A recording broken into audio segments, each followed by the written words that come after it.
Bom dia a todos. Minha manifestação nos autos do procedimento arbitral em questão. Esse áudio fará parte dos autos do procedimento. Estou aplicando neste procedimento uma decisão interlocutória sobre a questão, principalmente, da necessidade de informar o regime da união estável. É um procedimento demasiadamente complexo, em tempo que é juridicamente simples de fazer os encaminhamentos. Obviamente, há necessidade de uma base doutrinária, ok? Então, da norma legal aplicável, a união estável, conceito. A união estável é uma entidade familiar, ela é caracterizada pela união entre duas pessoas, pode ser do mesmo sexo ou de sexo diferente, que possuem convivência pública, contínua e duradoura, com o objetivo de constituição de família. Previsão constitucional está de acordo com o artigo 226, parágrafo 3º, que, para efeito da proteção do Estado, é reconhecida a união estável entre o homem e a mulher como entidade familiar, devendo a lei facilitar sua conversão em casamento. Temos também uma previsão no Código Civil, tá? No Código Civil de 2002, lá no artigo 1723, é reconhecida como entidade familiar a união estável entre o homem e a mulher. Então, só há entidade familiar se houver a união entre o homem e a mulher.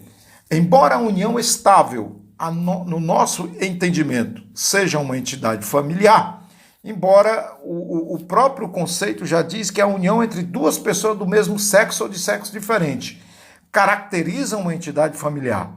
Porém, o Código Civil de 2002, ele é muito claro no artigo 1723, quando diz que é reconhecida como entidade familiar a união estável entre o homem e a mulher, configurada na convivência pública, contínua, duradoura e estabelecida com o objetivo de constituição de família. Apesar da Constituição Federal de 1988 e do Código Civil de 2002 falar em união de homem e mulher, o Supremo Tribunal Federal, ele julgou a ADI 4.277, com origem no Distrito Federal, em conjunto com a ADPF 132 do Rio de Janeiro, e entendeu que é possível a existência de uniões estáveis homoafetivas, ou seja, entre pessoas do mesmo sexo. O relator foi o ministro já aposentado e entre nós, vivo ainda, Sua Excelência Aires Brito. Foi um julgamento pleno, datado do dia 5 de maio de 2011. Então, nós temos que ter, e eu estou colocando nessa decisão interlocutória da arbitragem do processo, submetendo inclusive como uma diligência para no prazo de 5 dias, as partes se firmarem nas 9 formalidades de regime do casamento, que aí é a união estável. Então, os requisitos para a caracterização da união estável estão presentes nesse processo. Primeiro, a união deve ser pública, não pode ser oculta, não pode ser clandestina. A união deve ser duradoura, ou seja, estável, apesar de não se exigir um tempo mínimo.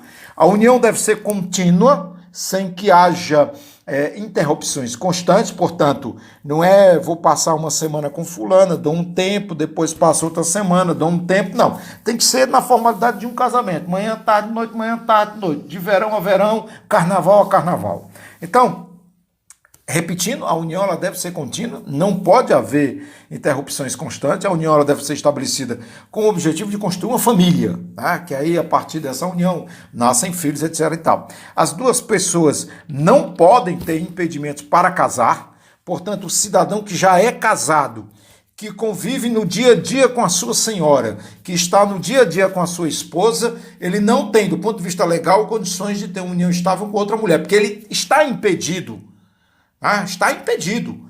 Por quê? Porque se o cidadão é casado no papel e não está convivendo com a sua esposa, com a sua senhora, ou vice-versa, ele tem um dos precedentes legais para a união estável. Então está separado de fato, mas não está separado de direito. E tem uma união estável. E faz pela via extrajudicial, aí no caso pode ser pela arbitragem, numa ação declaratória arbitral, a regulação desse patrimônio. Por quê? Porque ele ainda está casado. Então, se ele ainda está casado, o que é que acontece? A esposa, no papel, ele vindo a óbito, ela vai captar no inventário tudo que lhe é afeto.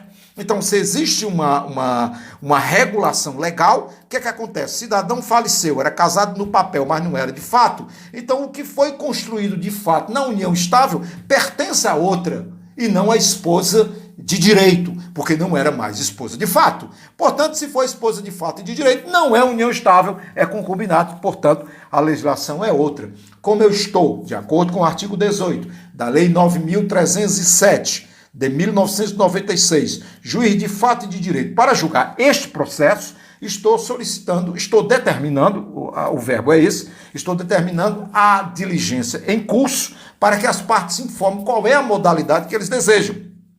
E acho interessante, refuto interessante, já que as partes não têm advogado nos autos, certo? Que o árbitro discipline doutrinariamente, à luz do direito, o que tem direito nessa união estável, para que a partir daí a parte decida, é isso aqui, senhor árbitro, que eu quero. Por quê? Porque esta informação será contextualizada na sentença. Sentença esta que vai homologar e efetivamente vai garantir o direito no futuro.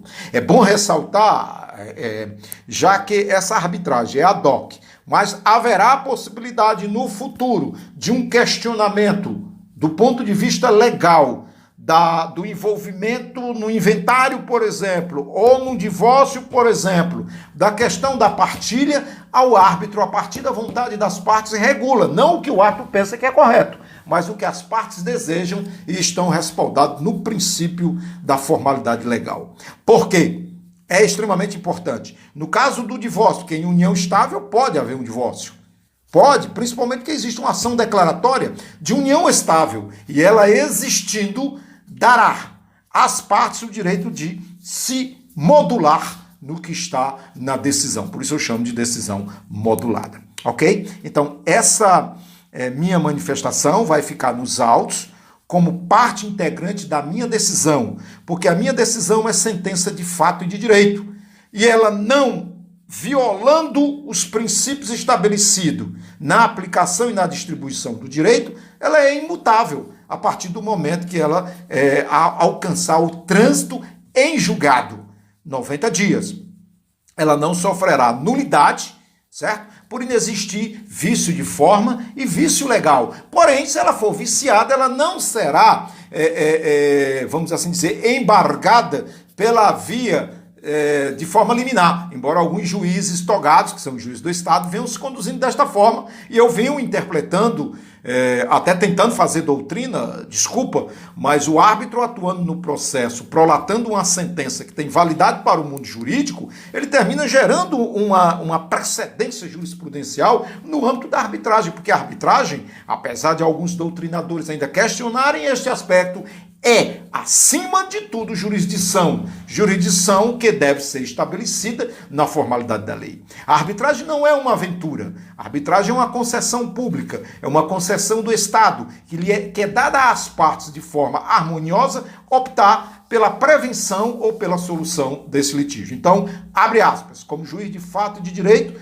fulcrado no artigo 18 da Lei 9.307, estou determinando essas diligências, mas quero que essas diligências sejam observadas a partir do que está determinado na decisão interlocutória. Porque se amanhã ou depois, ou dia qualquer no futuro, daqui a uma década ou daqui a 10 décadas, essa questão for levantada, já garantiu o princípio da formalidade do direito material, já está em trânsito em julgado, já é parte da garantia legal, porém é irrevogável. Porém, se houver vício, será revogado com o princípio da lei vigente, a época em que for questionado, com pressuposto na lei de hoje, que é a lei em que outorgou a decisão magistral ou a decisão arbitral. Assim, dando continuidade à nossa fala, eu observo detalhes extremamente importantes. A observação: a união estável tem que ser contínua e ela deve ser estabelecida com o objetivo de construir uma família. O cidadão tem 2, 3, 4, 5 mulheres e avoca união estável, ela não é união estável. Ela é uma situação viciosa que cabe, dependendo das circunstâncias, uma ação penal por fraude sexual. E em outra situação, danos morais danos materiais e talvez em outras situações estelionato. Então é extremamente importante para nós que estamos hoje, eu tenho 13 anos como árbitro, ostensivamente julgando processos, e a minha experiência me impõe no dever de observar o princípio da legalidade. Portanto, neste primeiro momento, eu encaminho o item A, B, C e principalmente o D e o E. Não pode, como falei, as duas pessoas não podem ter impedimentos para casar. E já deixei bem claro que se o cidadão é casado, mas é separado de fato, ele pode sim ter uma união estável. Ele não viola a norma legal. Agora, se ele convive com a esposa, é casado e tem documento, e tem uma outra senhora que com ele copula ou com ele convive, não é união estável. É concubinato regulado por outra lei diferenciada, do qual irei mencionar quando prolatar a sentença deste processo, ok? Dou continuidade no momento seguinte, à próxima parte dentro dos autos do procedimento, como falei, do procedimento arbitral vinculado ao termo de compromisso arbitral TCA número 10.897.370A/2020-2407-2020, ok? Sou César Venâncio, árbitro do processo, dando continuidade a essa decisão interlocutória. Bom, nessa segunda parte, dentro do encaminhamento do despacho interlocutório, certo? Como ficou bem claro, né, que eu cito no despacho o item F, a união entre duas pessoas deve ser exclusiva. É impossível a existência de uniões estáveis concomitantes e a existência de união estável se um dos dois componentes é casado e não separado. Isso aí já é manso e pacífico no que eu passo a adotar, sem nenhum tipo de constrangimento, e é parte, inclusive, do discurso que vou fazer na pós-graduação. Sou pós-graduado em Direito Processual Civil, estou indo agora para o Civil, e estou fazendo isso por conta da minha formação como árbitro, pós-graduado em Direito, não só para dar uma legitimidade maior, mas, acima de tudo, uma credibilidade na capacidade acadêmica de tomar decisões no plano da evidência e da vigência do artigo 18 da Lei 9.307, principalmente estando eu, César Augusto Venâncio da Silva, inserido nos autos do processo como juiz de fato de direito. Então, temos que entender nos autos deste processo o aspecto da coabitação. Nós temos duas questões jurídicas que o árbitro em direito processual deve observar quando convocado para julgar, à luz do direito, essas questões do concubinato com extensão patrimonial. Porque a questão aqui, o concubinato, ele pode existir naturalmente sem nenhum problema. As pessoas estão bem, copulam bem, vivem bem, mas se no futuro houver um atrito, tudo aquilo que foi construído ao longo dessa história, abre aspas, de amor, fecha aspas, será detonado e destruída por uma questão. Eu tenho ou não tenho direito? Então a questão é, a mulher do concubinato tem direitos? Sim ou não? A mulher da união estável tem direitos? Sim ou não? Idem o homem nas duas situações. Nós temos aqui o quesito more o chore, que está vinculado à súmula 382 do Supremo Tribunal Federal. Então vamos tentar ver aqui por etapa, dentro da minha decisão que eu estou encaminhando às partes, e que será publicada, e as partes têm 5 dias para cumprir, elas vão dizer qual é o tipo de regime que elas decidiram ou vão decidir a partir de hoje, porque o Superior Tribunal de Justiça já decidiu que não há volta para alcançar o patrimônio quando eles deliberam sobre a questão específica da união estável documentada. Principalmente que nós estamos falando da aplicação do artigo 26 da Lei 9.307, que é um ato homologatório de uma manifestação de vontade de forma mansa e pacífica entre as partes legitimadas dentro da união estável. Então é um casamento de fato e é uma amplitude de cooptação e de perspectiva de acessibilidade à divisão patrimonial quando a ruptura vamos assim dizer, necessária, extremamente necessária essa questão.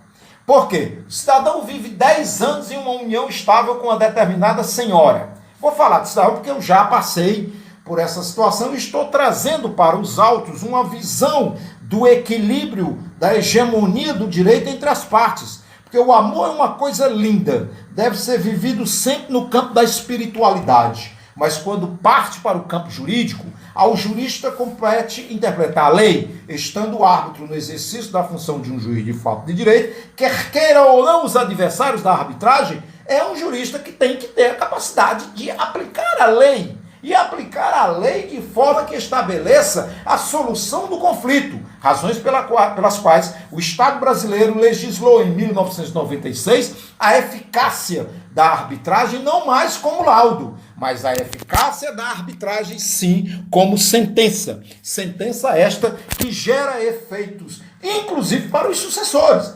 Então não se admite um árbitro em direito que queira julgar pelo princípio consuetudinário, porque o princípio consuetudinário não é uma cultura adotada no mundo jurídico brasileiro, salvo melhor juízo. Temos isso na Inglaterra, temos isso em alguns países que têm uma certa dominação política institucional anglo-saxônica, mas no direito brasileiro, no direito especificamente civil, nós não temos essa abrangência e temos um conjunto de outros valores que não compete discutir aqui. Acho até, e quero desde já responder alguma crítica futura, que a necessidade de estar nos autos, esse, abre aspas, julgamento parcial, fecha aspas, dessa decisão interlocutória, se dá porque o próprio termo de compromisso, que eu já citei no começo da manifestação, ele presume a possibilidade da existência de 3 juízes arbitrais. Portanto, hoje eu estou aqui de forma monocrática, tomando uma decisão que no futuro poderá ser alcançada em caráter de decisão de um pleno, portanto, da formação de um tribunal arbitral, indo mais de 3 pensadores doutrinários ou não, juristas ou não, que devem, a priori, a julgar como estamos conduzindo, deve ser jurista. Se não for jurista, vai entrar justamente numa arapuca, em uma arapuca que pode trazer conflitos muito mais do que solução. Então, como nós estamos fazendo uma atividade com o objetivo, acima de tudo, doutrinário, para a aplicação do direito formal, e vou usar essa manifestação como justificativa fundamentada dentro do plano acadêmico, penso eu que ao receber a titulação de pós-graduado em Direito Civil, como pós-graduado em Processo Civil já estou, obviamente estarei dentro do caminho da criação da doutrina, de uma doutrina jurisprudencial, visando justamente a questão do equilíbrio patrimonial dentro da união estável. Mas, senhores, a questão focal aqui é: a coabitação é um requisito da união estável? Digo que não, porque se nós observarmos o Código Civil de 2002, não exige que os companheiros residam sobre o mesmo teto, de sorte que continue em vigor, com as devidas adaptações, a antiga súmula 382 do Supremo Tribunal Federal, que disse, abre aspas, a vida em comum sobre o mesmo teto, aí vem more o chore, não é indispensável a caracterização do concubinato. Né? Portanto, a coabitação não é um requisito básico da união estável. Se 2 pessoas, um questionamento, se 2 pessoas estão vivendo em união estável, a lei prevê regras para disciplinar o patrimônio desse casal, aí sim fortalece a minha tese, fortalece a visão doutrinária de que sim, porque o Código Civil brasileiro diz o seguinte, estabelece que na união estável, essas relações patrimoniais entre o casal devem obedecer às regras do regime da comunhão parcial de bens.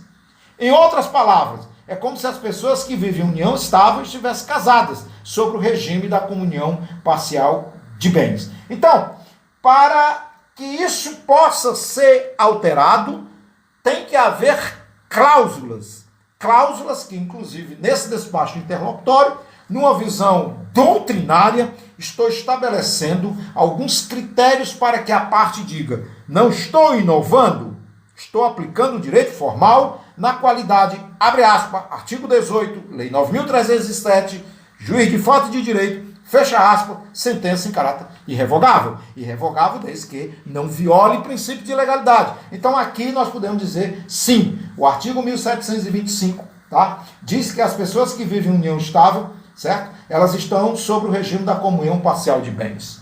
Então, pode haver uma alteração desse regime? Sim, mas as pessoas que estão na presença do árbitro, que normalmente não são pessoas leigas, que já ingressam na justiça arbitral da forma popular, como estamos querendo propor ao Tribunal de Justiça do Estado do Ceará, razões pelas quais eu me preocupo em expor essa visão doutrinária, porque logo mais o nosso projeto estará sendo submetido pelo Tribunal de Justiça do Estado do Ceará, estarei presidindo esta comissão, estarei conduzindo este processo e espero que este processo seja aprovado pelos desembargadores do tribunal, no sentido de que a gente possa extensionar a arbitragem nas comunidades. E o primeiro bairro no estado na cidade de Fortaleza, no estado de Ceará, na região nordeste do Brasil, o primeiro que nós vamos adotar é o Bom Jardim, onde nós estamos, inclusive, preparando um prédio com esta finalidade. Porque assim, nós vamos desafogar a justiça,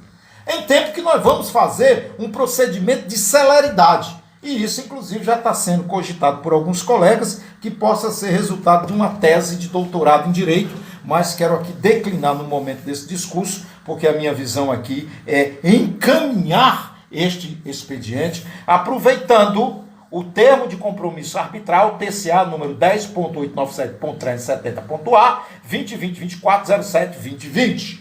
Este procedimento ele será basilar. Eu até digo que é a fundação desse projeto da arbitragem. E aí, dando certo esse projeto, com certeza ele vai se arrastar pelo Brasil daqui a 3, 4, quem sabe até 5 décadas, mas estamos pelo menos dando a nossa contribuição. De outro lado, vem um outro questionamento dentro do questionamento anterior. Eu afirmo que as duas pessoas que estão vivendo em união estável, certo, têm sim o direito legal de se respaldar na previsão da regra para disciplinar o patrimônio. Porque o homem casa hoje não tem uma colher, amanhã ele tem 30. Mas ele adquiriu a partir do casamento. Então 15 é dela, 15 é dele. Então é uma união parcial de bens. O que vem dela, o que vem dele não alcança. Mas eles poderão, a questão é, eles poderão alterar isso? Sim. Os companheiros podem celebrar um contrato escrito entre si e eles estipulam as regras patrimoniais específicas que irão vigorar durante aquele casamento união estável. Por exemplo, empresários, esportistas, artistas milionários, eles costumam assinar esses contratos de convivência com seus companheiros, estabelecendo que naquela união estável irá vigorar o regime de separação de bens. Ocorre que quando termina o casamento da união estável, eles vão brigar na justiça. Por quê? Porque é um acordo extrajudicial onde eles passam a litigar. E litigando, eles vão à presença do juiz Estado para definir quem tem o direito. Agora sim, repito, vindo para a Lei 9.307, com as leis que posteriormente alteraram, dando a dinâmica mais profunda da justiça arbitral, pode eles decidirem, a partir do artigo 18 da Lei 9.307, que aquela decisão é imutável, porque ela está homologada em uma sentença arbitral que tem o mesmo valor jurídico da sentença do magistrado togado da jurisdição onde se deu a demanda legal e resultou numa ação com uma sentença em trânsito em julgado, portanto, imutável, adquirindo-se um direito, portanto, princípio do direito adquirido, nele não se mexe, se aplica da forma como se foi julgado. Então, é essa a importância. E é essa a minha grande preocupação, tá? Para que eu possa estabelecer diante de um magistrado, no caso, o Tribunal Pleno, tá? O Tribunal de Justiça do Estado do Ceará, as fundamentações que nos levem. E esse processo ele é importante. Ele é um dos processos que utilizaremos como referência de iconização. Bem, vamos para a terceira parte, discutindo uma outra questão. Eu quero pular essa parte, nobres colegas da arbitragem, que eu coloquei aqui uma situação hipotética baseada num caso que não fui eu que acompanhei, foi uma outra situação, e falo sobre que em 2010 houve o caso de um empresário, o nome dele é Christian, muito rico. Ele começou a namorar uma senhora chamada Anastácia. O relacionamento ficou sério e se transformou numa união pública, duradoura e contínua. Eles, inclusive, falavam, né, em constituir uma união estável, constituir uma família, ter filhos e tal. Em 2015, orientado por seus advogados, Christian ele decide celebrar com a senhora Anastácia um contrato de união estável por meio de escritura pública lavrada por tabelião de notas. No contrato é estipulado que o regime de bem no casal é o da separação total. Nesse contrato, existe uma cláusula 9.12.3.4, afirma que esse regime de bem retroage aos anos de 2010, quando começou o relacionamento entre o casal. Por que eu estou colocando essa posição, nobres colegas da arbitragem?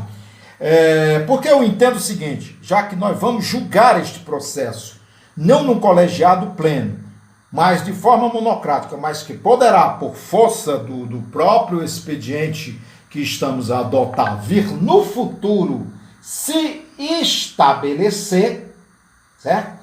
Estabelecer o que é que vai acontecer. Vai acontecer os conflitos que vão terminar na justiça. E foi o que aconteceu no caso do Christian. Eu acho que eu não estou sendo bem claro, vou tentar ser bem objetivo.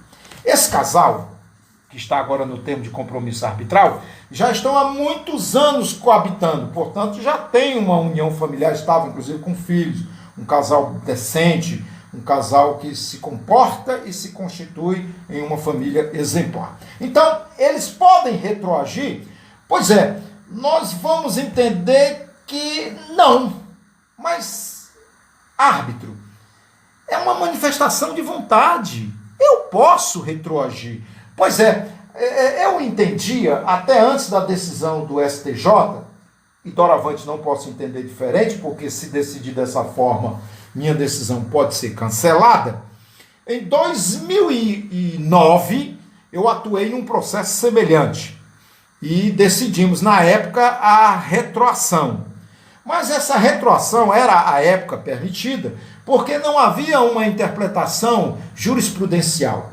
Não somos obrigados a seguir a decisão do STJ, ok? Enquanto árbitros. Isso fica, até mesmo para o magistrado togado, ele não é obrigado a seguir obrigatoriamente, mas é um postulado que ficou vinculante. Então, se vincula o juiz togado, deve vincular o árbitro que está formalmente dentro do processo. Por quê? Porque ele não é um árbitro de futebol, ele é um árbitro de direito processual e, como tal, está exercendo uma atividade fundamentada e legalizada. Portanto, ele atua como juiz e, se ele se conduzir de forma diferente, a decisão será anulada pelo Poder Judiciário togado.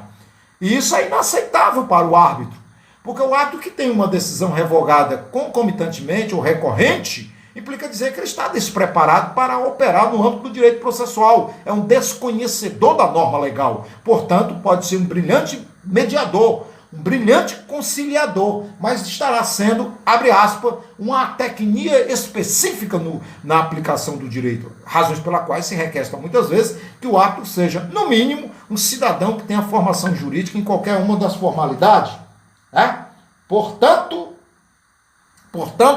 é extremamente relevante observar esse detalhe. A cláusula colocada pelo Christian é ilegal? Sim. A cláusula colocada nesse processo que eu estou julgando é ilegal? Não.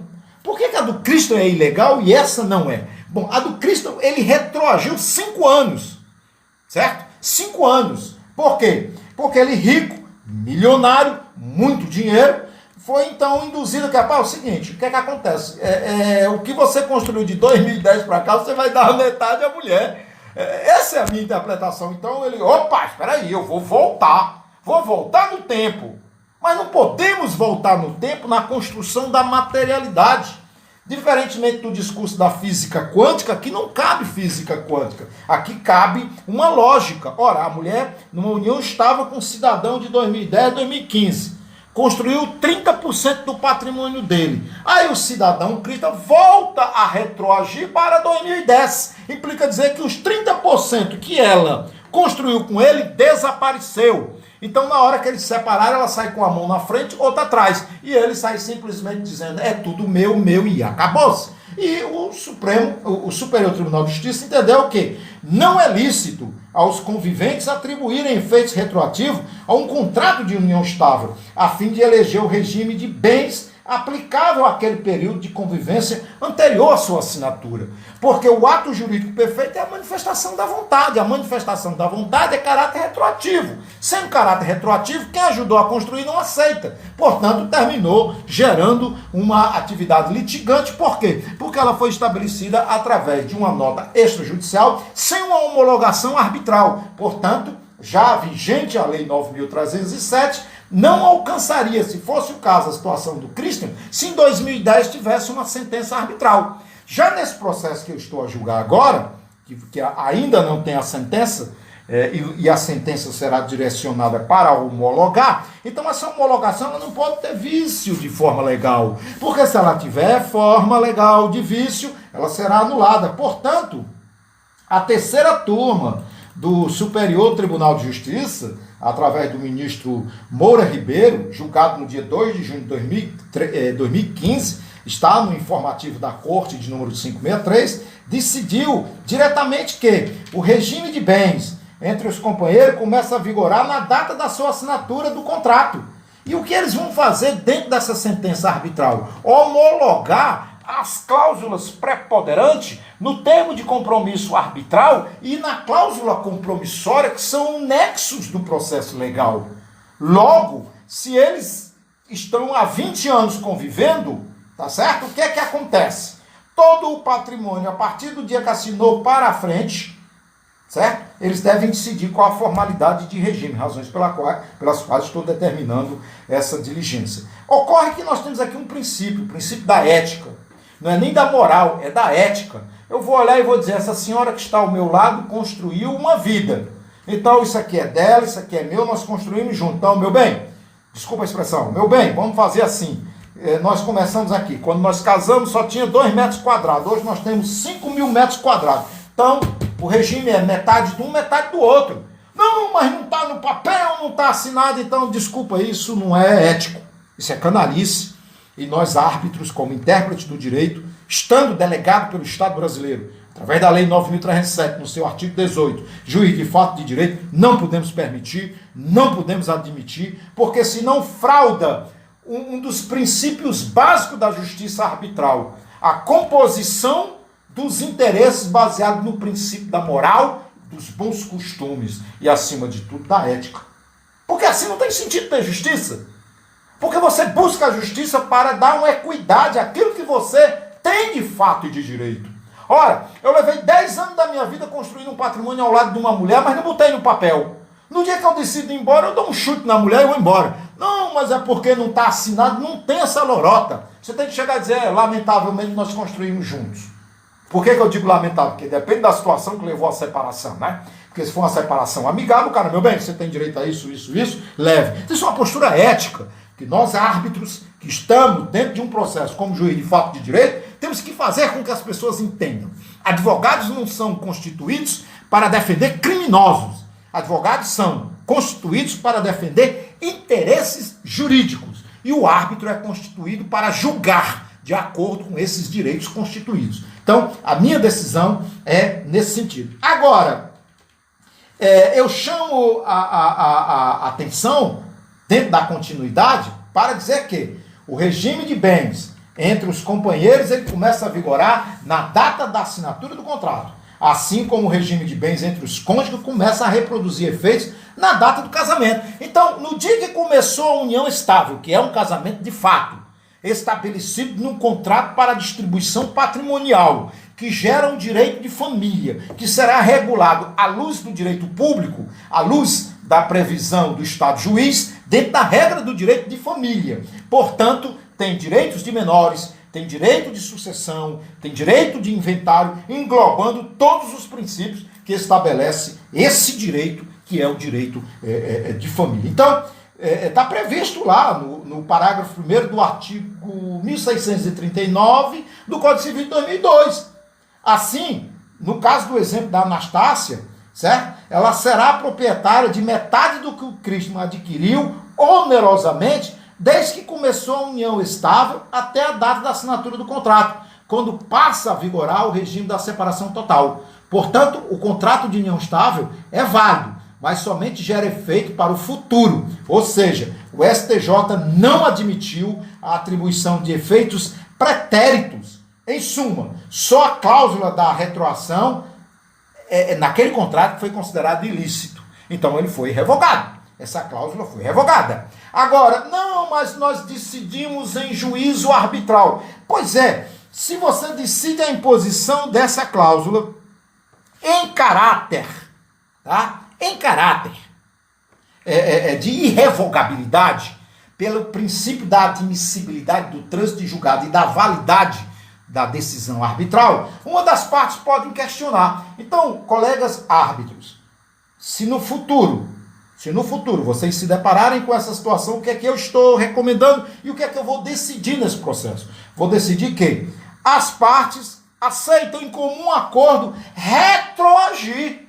Porque se as partes estão conscientes do que está fazendo e decidem retroagir para garantir a aplicabilidade do direito, é imutável. Não, mas espera aí, é uma contradição. Acabou de dizer não, agora sim, calma lá. Eu não posso, em caráter impositivo, querer fazer uma transação anterior que viole direitos. E é o caso do Christian com a Anastácia, razões pelas quais o Superior Tribunal de Justiça determinou a invalidade desse expediente. Por quê? Porque a Anastácia era a parte mais hipossuficiente, uma senhora com poucas condições econômicas, o cara é milionário, o cara chegou assim, não, é o seguinte, vai valer para trás, daqui para frente estou lhe deixando, você não tem direito nenhum. Morreu. Agora, no caso desse processo que eu vou julgar, o que é que eu vou decidir? E vou ouvir as partes, por isso estou expedindo essa diligência. As partes vão simplesmente dizer, olha, eu e fulano aceitamos a retroação.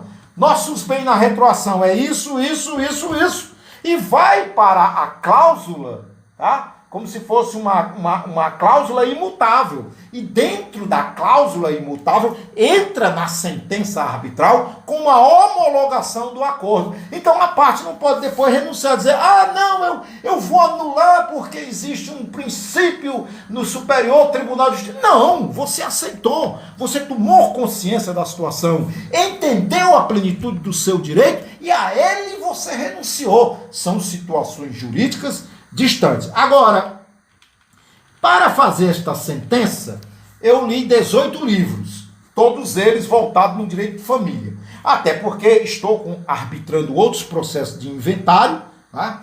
E separações e divórcio sem menores, porque se tiver menor, a arbitragem não pode, tem que ir para o juiz togado, porque tem os direitos dos menores. Mas nesses processos que eu estou julgando de divórcio, todos eles estão envolvendo adultos maiores. Óbvio, adultos maiores. Todos maiores de idade. E a maioridade permite que eles possam negociar. A arbitragem está sendo negociada nesse aspecto, não como divórcio extrajudicial, mas como parte integrante dele, onde as partes dizem, olha, eu tenho um patrimônio A, B, C e D. O A, o B fica com fulano, o C e o D fica comigo. Está homologado e vai para a decisão do divórcio. Então se homologa o divórcio com a partilha, que não tem mais nada a reclamar, e aí se busca alcançar uma outra lei, que é a lei que regula não só o inventário, mas como o divórcio pela via extrajudicial. Então, cuidado, que nestes livros que eu acabei de mencionar, que tive a oportunidade de ler, eu observei o seguinte, muitos livros defendem a posição contrária ao que foi decidido pelo Superior Tribunal de Justiça. Então, se você vai julgar um processo, retroaja nessa minha fala, se for do seu interesse, embora aqui nós estamos documentando uma manifestação e, por consequência, precisamos ter um certo cuidado. Eu vou falar em seguida sobre essa questão dos livros que recomendam a desobediência a essa decisão principiológica. Bem, como eu falei, para fazer esse despacho, preparar essa sentença, analisar esse processo, porque eu já ouvi um árbitro lá na sala dos advogados, aqui em Fortaleza, no Fórum Clóvis Bevilacqua, quando ele me disse, professor, as suas sentenças são muito prolixas, essa arbitragem, a gente vai uma sentença de 2 laudas, está resolvido o problema. Ele está correto. Ele faz o que ele acha que é certo. Eu estou correto, porque eu faço o que eu acho que é certo. Essa é a minha resposta. Então eu tenho muita cautela. Porque quando você recebe um processo Você está decidindo o futuro das pessoas. Ah, está decidindo o futuro das pessoas? O artigo 18 da Lei 9.307 é muito claro, você é juiz de fato e de direito. Você tem responsabilidade civil, você é servidor público para a punição penal, você tem a responsabilidade administrativa, você pode ser cassado e nunca mais exercer a função da arbitragem. Então, ou você sabe o que está fazendo ou não se meta. Porque o que você vai decidir vai levar décadas. Eu já vivenciei muitas situações ao longo... Eu comecei em 2007. Meu primeiro processo foi em maio de 2007. De lá para cá, nunca mais deixei de receber procedimentos para julgar como árbitro em direito. Agora, pós-graduado em direito, decidindo fazer carreira como árbitro, como uma atividade de resultado, né? Avoquei sim, e daqui para frente irei aplicar não só como processualista, mas também como árbitro, a exege, a interpretação do direito na forma da previsibilidade do artigo 18, que é o único respaldo que eu tenho para dizer. O que eu decidi dentro de um processo legal, ele pode sim ser anulado se houver vício de forma. Ele pode sim ser anulado se ele for irregular. Mas se eu estou a me conduzir dentro de princípios da legalidade, formalizando os autos de um processo a partir da legislação formal, a partir do direito material, eu estarei, obviamente, garantindo um sucesso profissional, e esse é o objetivo. Portanto, eu chamo de novo, abre aspas, cuidado, fecha aspas. Muitos livros, eles defendem uma posição contrária ao que foi decidido pelo Superior Tribunal de Justiça. É o caso, por exemplo, de Maria Berenice Dias e Francisco José Caale. Assim, muita atenção para o tipo de pergunta que será feita na hora de uma prova, por exemplo, para não se lembrar do que leu no livro e errar a questão, especialmente nesses concursos para juiz, promotor, procurador da República e, acima de tudo, juristas de carreira. Precisamos ter uma certa cautela no que vamos fazer, tá? Porque a pergunta é, alguém já me fez esse questionamento. Vou fazer uma pergunta para encerrar essa fala e avançar aqui no nosso expediente. A questão é, abre aspas, João é casado com Maria, de fato, união estável. João iniciou uma união estável com a Maria em 2008. João e Maria compraram um terreno no valor de 1,5 milhão. Não existia entre eles um contrato de união estável. João colocou, de forma a questionar, não posso dizer se houve dolo, o documento no nome dele. E óbvio que o documento no nome dele vai configurar como solteiro, porque o cidadão que tem união estável, ele é solteiro. Porém, na pergunta, Estado Civil, união estável. Então ele já está dizendo, eu tenho um compromisso com alguém. Essa é a questão da principiologia. Ok? Muito bem, vamos em frente. Ele, passados anos, se separou dessa senhora. E essa senhora quis a metade do patrimônio. E ele, então, muito esperto, orientado por advogados, não, vamos assinar aqui um contrato de união estável, porque eu sou um homem sério, quero garantir os seus direitos, blá, blá, blá, blá. Muito bem. Só que ele fez, orientado por advogado, que eu não sei se orientou por ignorância ou por má fé, eu quero presumir que foi por ignorância, o que é um absurdo, porque o cidadão pode não conhecer a lei, mas o advogado, se você procura alguém que conhece a lei, quem é? O advogado. Então, se o advogado não conhece a lei, é um absurdo. Também não posso dizer que foi de má fé, porque eu estou sendo antiético, nem conheço o advogado, não sei nem quem é esse cidadão. Então, eu quero ficar pela presunção da ignorância do conhecimento, que me deixa pelo menos confortável para olhar na cara do advogado e dizer, e aí, doutor? Se não foi falta do conhecimento da lei, foi o quê? Má fé? Aí ele vai e responde. Vamos voltar para a conversa, para a questão. Aí ele assina com aquela data, né? Aí chega para a mulher, assinou, reconheceu o firma, registrou em cartório e tal. Aí chega para a mulher e diz, minha filha vai cuidar da sua vida. Se a metade dá para... Não, você não tem direito, não. Não, mas nós temos união estável. Não, nossa união estável começa a funcionar a partir dessa data. Aí ela, orientada por advogados, entra na justiça. Ela perde. O juiz diz, abre aspas, não se aplica a esta senhora a divisão do patrimônio, porque não houve entre eles um contrato formal de união estável que estabelecesse a forma da divisão do patrimônio enquanto construção de direito de família. Fecha aspas. Ela perdeu. Aí ela recorreu para o Tribunal de Justiça. O Tribunal de Justiça deu ganho de causa ao marido. Ela recorreu ao Superior Tribunal de Justiça. O Superior Tribunal deu direito ao marido. E ela, então, conhece um advogado. O advogado pega e apresenta um boletim de ocorrência por fraude, por falsidade ideológica. E esse boletim gera uma nova situação. Por quê? Porque no boletim ela diz, fulano mentiu. E nós, que operamos no direito processual penal, mesmo como acadêmico, doutrinário e processualista, sem capacidade postulatória, mas atuamos na consultoria e na assessoria, mas a força legal está em quem tem capacidade postulatória, o que é que acontece? Ficou provado que o cidadão mentiu. E naquela época não estava em vigor a decisão do Superior Tribunal de Justiça. E então houve uma reversão. Ela ganhou a metade da propriedade. E o marido foi condenado a 4 anos e 9 meses por falsidade ideológica. Não, mas a propriedade é minha, mas ele mentiu. Quando ele casou na união estável com essa senhora, ele não tinha nada. Ela construiu patrimônio com ele. E ele mentiu quando ele foi fazer o documento. Não, mas lá tinha a assinatura da mulher. Sim, um vício formal. A mulher estava ao lado do advogado, ao lado do marido. Ela não pensou que o marido ia fazer uma rasteira nela, de forma covarde, e ela dançou. Mas ela pegou um advogado preparado. E o cara disse, não, aqui está errado, vamos começar tudo de novo.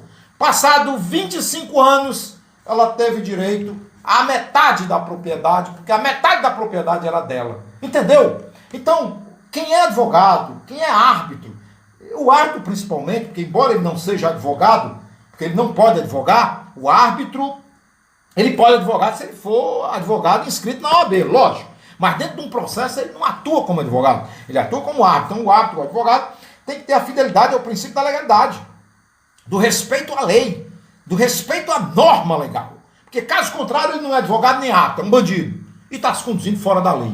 Então o que é que nós queremos aqui nessa diligência que eu estou propondo a essas pessoas, onde terei a oportunidade de julgar o processo dessas pessoas? Estou querendo que estas pessoas digam, cidadão árbitro, eu quero esse regime aqui, ok? Pronto. Que aí nós temos que levar em consideração que quem tem uma união estável tem a presunção de constituir uma instituição familiar. E família se constrói com dignidade, com honra, não com pilantragem, não com canalice, não com vagabundagem. Desculpe, nobres colegas, a linguagem. Mas se você é um árbitro, você está nomeado pelo Estado para distribuir uma justiça diante de pessoas que confiaram em você. Então você não faz a advocacia administrativa porque é crime. O ato que faz a advocacia administrativa está cometendo crime, porque ele não é o advogado, ele é o árbitro. Portanto, ele tem, na visão das pessoas, a sensação de que as pessoas dizem, não, estou diante de um juiz de fato de direito que vai decidir qual é o meu direito, seja contra ou seja a favor. Entendeu? E as pessoas precisam ficar muito bem orientadas, porque a arbitragem só ganha credibilidade dependendo de quem vai conduzi-la, né? Não é verdade?